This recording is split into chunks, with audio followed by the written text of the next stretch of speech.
insupportable.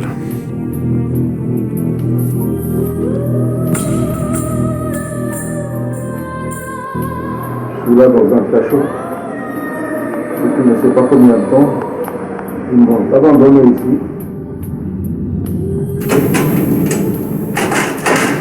Ma fille, à l'époque, elle avait 2 ans et 8 mois et je ne l'ai plus vue jusqu'à ma libération.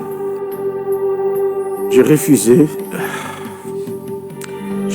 de la voir grandir parce que je rêvais d'elle telle comme je l'avais laissée. À chaque fois que je rêvais d'elle, je la voyais toute petite. C'était ma force morale. C'était ma façon de faire face à toutes ces injustices. C'est ça, c'était ma force. C'était de la voir grandir et de revivre avec elle des bons moments.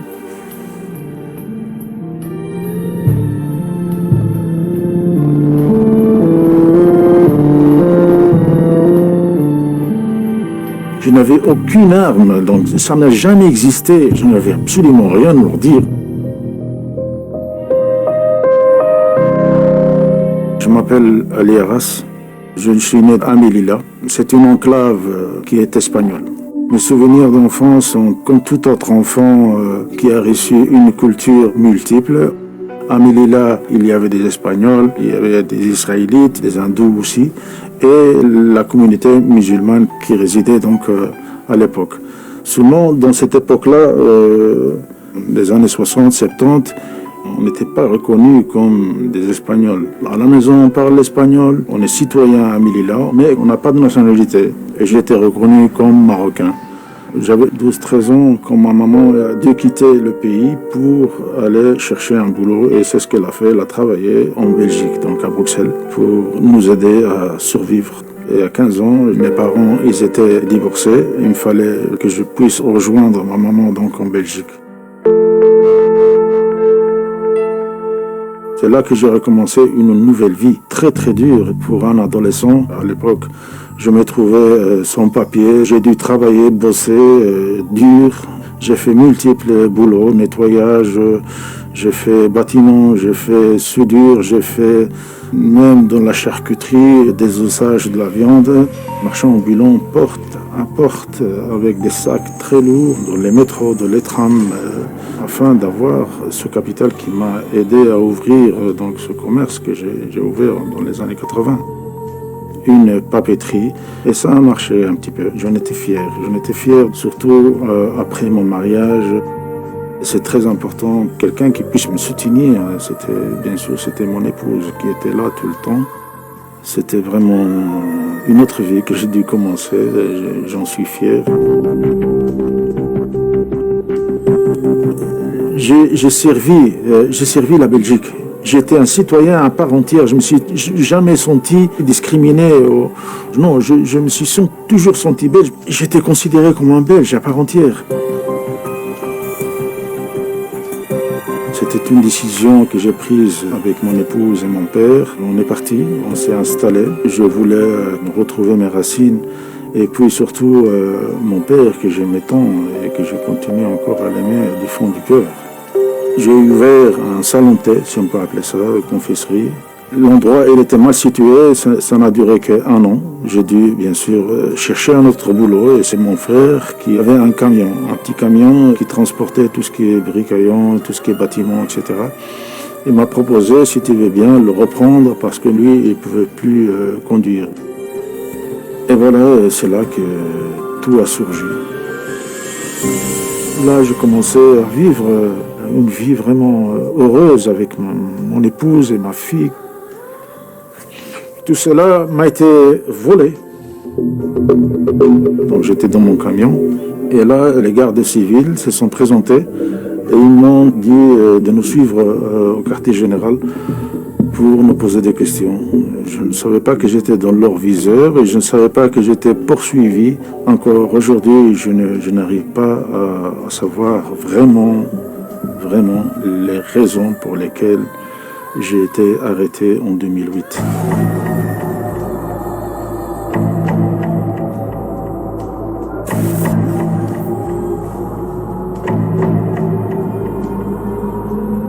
les ai suivis. Et une fois arrivé là, le chef de la police m'a posé la seule et unique question: qui sont vos amis? Je ne comprenais pas. Mon seul et unique ami, c'était mon père. Donc là, le soir tombait, ils m'ont emmené devant le juge d'instruction qui a dit: cette affaire dépasse ce monsieur, il doit tout simplement aller à Madrid pour être écouté par le juge Baltasar Garzón, qui est très connu en Espagne pour avoir enquêté sur Pinochet et aussi d'autres affaires comme l'OTA, etc. Donc j'étais en prison, je me suis retrouvé en prison en Espagne, isolé, totalement coupé du monde, de 2008 jusqu'à 2010. C'était des humiliations au quotidien. Il me faisait changer d'une cellule à une autre. Il coupait l'eau du robinet et même de celle de la chasse. J'en ai même fait 3 grèves de la faim en Espagne pour défendre mon innocence surtout. Et le juge Baltasar Garzón a tranché en disant: Ali Arras, il a un non-lieu. Son cas, on dit en espagnol, archivé. Donc il va être dans les archives, ce dossier-là, on n'a rien à lui rapprocher. Et moi j'ai signé donc ma libération, mais ils n'ont pas voulu me relâcher. Ils ne voulaient pas me libérer parce qu'ils avaient déjà envisagé de m'extrader pour faire plaisir à l'État marocain, alors que j'étais acquitté, si vous voulez.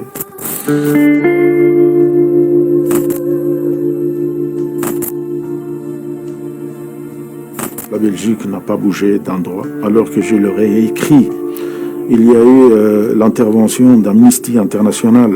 Il y a eu aussi les recommandations des Nations Unies. Et malgré ça, ils n'ont pas voulu écouter. Il fallait qu'ils m'extradent.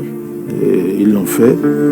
Ils sont arrivés, ils m'ont embarqué direction à l'aéroport dans les cachots à Madrid. J'étais en grève de la faim sans force. J'ai dit non, je ne vais pas y aller. Je suis un citoyen belge et je n'ai rien à voir avec cette histoire du Maroc. Ils m'ont encerclé, ils m'ont embarqué dans cet avion. Une fois arrivé à Casablanca, je me suis senti encore là, kidnappé et mis dans la voiture en direction Rabat. Juste après le 3e péage, ils m'ont mis les bandeaux sur les yeux, ils m'ont bandé les yeux et on a quitté l'autoroute.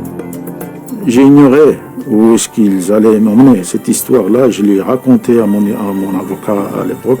Et ce n'est que là qu'il m'a dit que j'étais au centre secret de Tamara, là où on torture les citoyens marocains pour les extorquer des aveux. Je ne voyais rien du tout, donc j'étais tout le temps avec mes yeux bandés. Donc, et je suis resté 12 jours sur la torture. Ils vous frappent sur la plante des pieds, sur le dos des pieds, ils vous humilient, ils vous insultent, ils vous crachent dessus. Des coups de pied, des coups de poing, en me disant: dis-nous où tu as caché ces armes. Je leur ai dit: mais je n'ai rien à vous dire, je n'ai rien, vous vous trompez sur moi, donc je n'ai jamais, les armes n'ont jamais existé, vous le savez très bien, arrêtez de me torturer. On me disait: non, tu vas nous le dire, où sont ces fouteuses armes.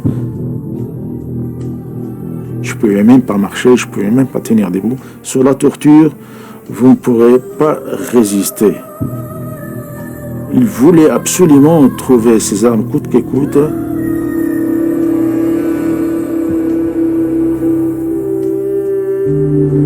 Au 4e jour, parce que je ne tenais plus, je leur ai dit: bon, ça va, arrêter de me torturer. Je leur ai dit que cela se trouvait à la frontière de Melilla. Et j'ai été forcé d'inventer un scénario, une histoire, pour leur dire: voilà où est-ce que se trouve cette cache d'armes qui n'ont jamais existé, afin que cela cesse. Ils ont dit: bon, on va l'embarquer, on va l'emmener là-bas. Ils ont creusé et le trou, ça leur est arrivé jusqu'à la poitrine. Moi, j'étais en attente dans la voiture avec d'autres, bien sûr, cagoulés comme ça. Ils m'ont dit: regarde, on n'a rien trouvé dans cette cache que tu nous as dit, et cette terre n'a jamais été creusée. Je leur ai dit: peut-être que je me suis trompé, c'est peut-être l'autre arbre, je ne me rappelle pas. Et ils ont creusé, ils n'ont rien trouvé. cette nuit-là, parce que la nuit est tombée. Ils m'ont emmené au commissariat qui se trouvait à Nador. Ils m'ont fait monter à l'étage et ils m'ont torturé de nouveau là. Jusque le lendemain, le matin, on a pris donc direction Rabat. Et le téléphone qui sonnait tout le temps chez ce commandant, qui lui disait « Ne revenez pas sans les armes ». Le commandant, il lui disait « Oui, monsieur, oui, ok, oui, Sidi. » Donc, là, ils ont fait une déviation et ils m'ont attaché à un arbre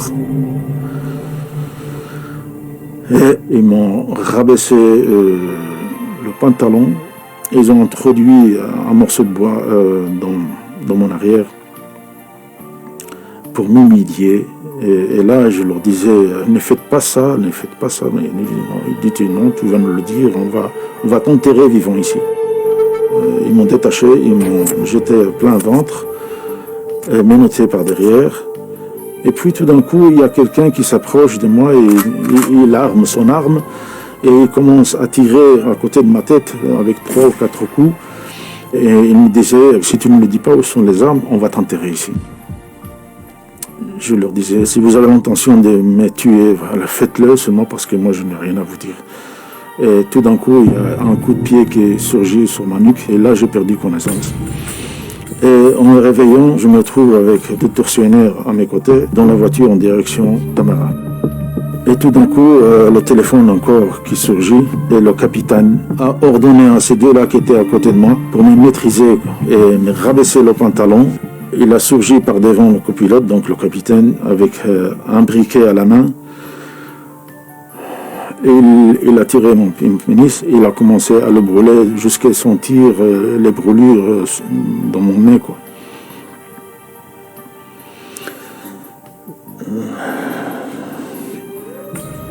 À Tamara, on est arrivé. Ils ont recommencé de nouveau les mêmes tortures qu'ils ont faites auparavant. En m'étouffant avec de l'eau, ils ont mis un torchon sur ma bouche et versé de l'eau sur ma bouche afin de m'étouffer. J'étais suspendu des heures, les bras vers le haut et le contraire aussi, donc la tête vers le bas. L'électrocution sur mes testicules, aussi des méthodes qu'on appelle l'avion, c'est-à-dire on vous attache avec une corde et ils vous font passer un tuyau par les jambes et ils vous accrochent comme un mouton, quoi. Et pour finir, ils ont utilisé la méthode la plus humiliante, c'était le viol anal à base d'une bouteille. Tout ça, c'était dur à accepter, c'était insupportable. Et cela a duré 12 jours et 12 nuits sans arrêt. Et pour finir, ils n'ont rien découvert.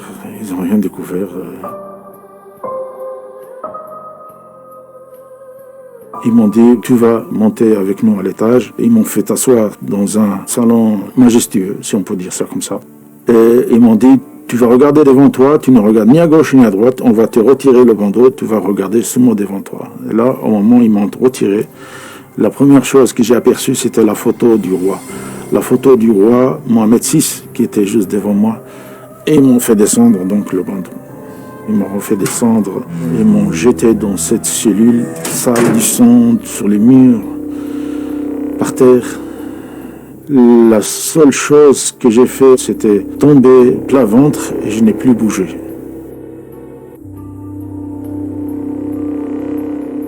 Mais avant, ils m'ont fait signer des aveux qui étaient en arabe, alors que je ne sais même pas lire ni écrire en arabe. Là, ils m'ont dit, tu vas signer. J'ai dit, non, je ne vais pas signer. Donc, ils m'ont pris à force sur le bureau. Ils m'ont pris ma tête. Ils ont même frappé. Donc, j'avais la lèvre qui était coupée aussi. Et je me suis dit, signe et que ça termine une fois pour toutes. Donc, je leur ai fait un paragraphe. Et eux, ils ont mis mon nom en arabe. Ils m'ont rhabillé, ils m'ont emmené chez le médecin, l'infirmier, pour faire disparaître un peu les hématomes que j'avais sur tout mon corps. Ils m'ont emmené chez le juge d'instruction. J'avais une tête et des pieds, je ne pouvais même pas marcher, je ne pouvais même pas tenir debout. J'étais dans son bureau et je ne pigeais rien du tout, je ne comprenais rien du tout. Il a vu les conditions dans laquelle j'étais. Je lui dis, monsieur, est-ce que je peux vous dire une chose? Il me dit, vous allez me dire quoi? Je lui dis, j'ai été torturé, j'ai été maltraité, je ne peux même pas me mettre debout. Non, non, non, monsieur, ici on ne torture pas, ici on ne torture pas, ici au Maroc on ne torture pas. Arrêtez votre version, arrêtez vos mensonges. Il leur a dit de l'embarquer, de le mettre en prison directement, il fallait déjeuner. Donc là je suis arrivé, ils m'ont déshabillé complètement. Et ils ont vu, le directeur a remarqué qu'il y avait des traces de torture, des hématomes partout sur mon corps. Et ils m'ont jeté dans l'isolement total. Sans préau, sans médecin, coupé du monde. Les douleurs qui surgissaient, je ne pouvais pas dormir, ni m'asseoir. Les seules visites que j'avais, c'était mon avocat. J'étais terrorisé, je me disais, monsieur, je ne vous connais pas et je n'ai rien à vous dire. Pour moi, c'était l'un des leurs. C'était l'un des leurs qui a été envoyé pour me tester ou pour voir si j'allais dénoncer les tortures. Et il a compris que... Il a compris que j'étais pas bien, que j'étais torturé.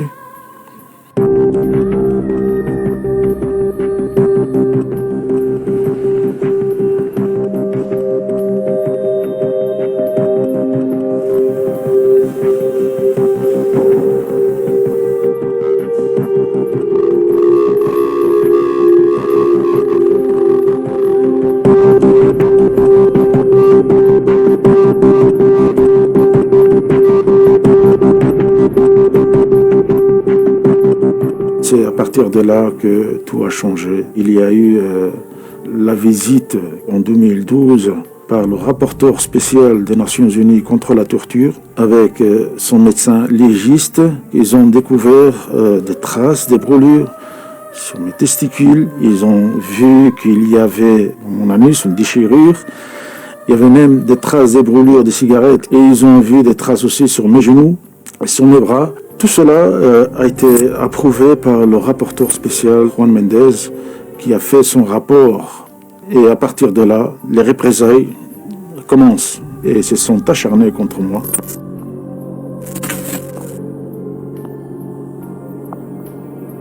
Il m'a dit, écoute Ali, on ne peut pas laisser ça.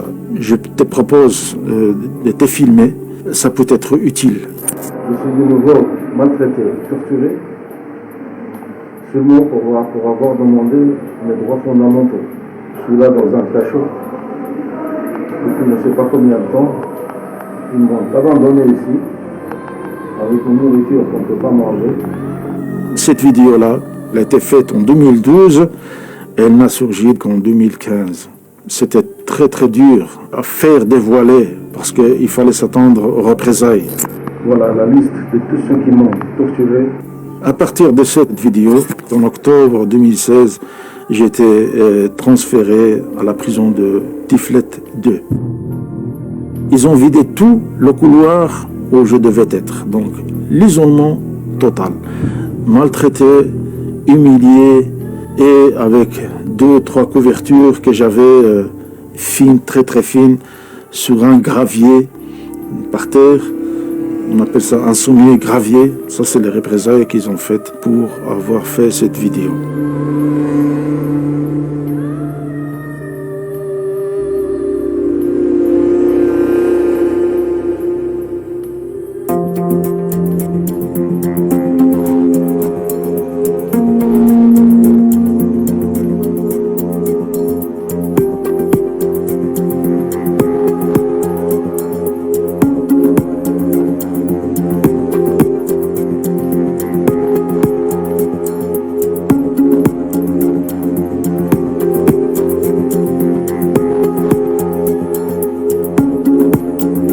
C'était pendant le confinement, donc les frontières étaient fermées. Imaginez qu'ils vous mettent dehors et que vous ne trouviez personne à vous accueillir. Il y avait des dizaines de vols qui étaient organisés par la Belgique pour rapatrier leurs citoyens et je n'ai jamais pu prendre un de ces vols. Il y a eu une famille belge avec leurs enfants à Rabat qui m'ont accueilli. Ils m'ont ouvert leur foyer durant ces 3 mois et demi. Quand les portes se sont fermées, j'ai commencé à respirer. Je suis arrivé à Paris et j'ai retrouvé les miens. Aujourd'hui, j'essaie de vivre aux côtés de ma famille. J'ai tout le temps eu cet espoir.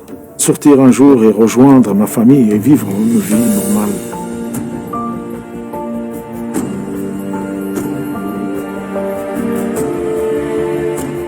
Je suis un survivant. Oui, je suis un survivant de toutes ces tortures. Ils ont essayé de me briser. Ils ont essayé de me faire taire, mais ils n'ont pas réussi.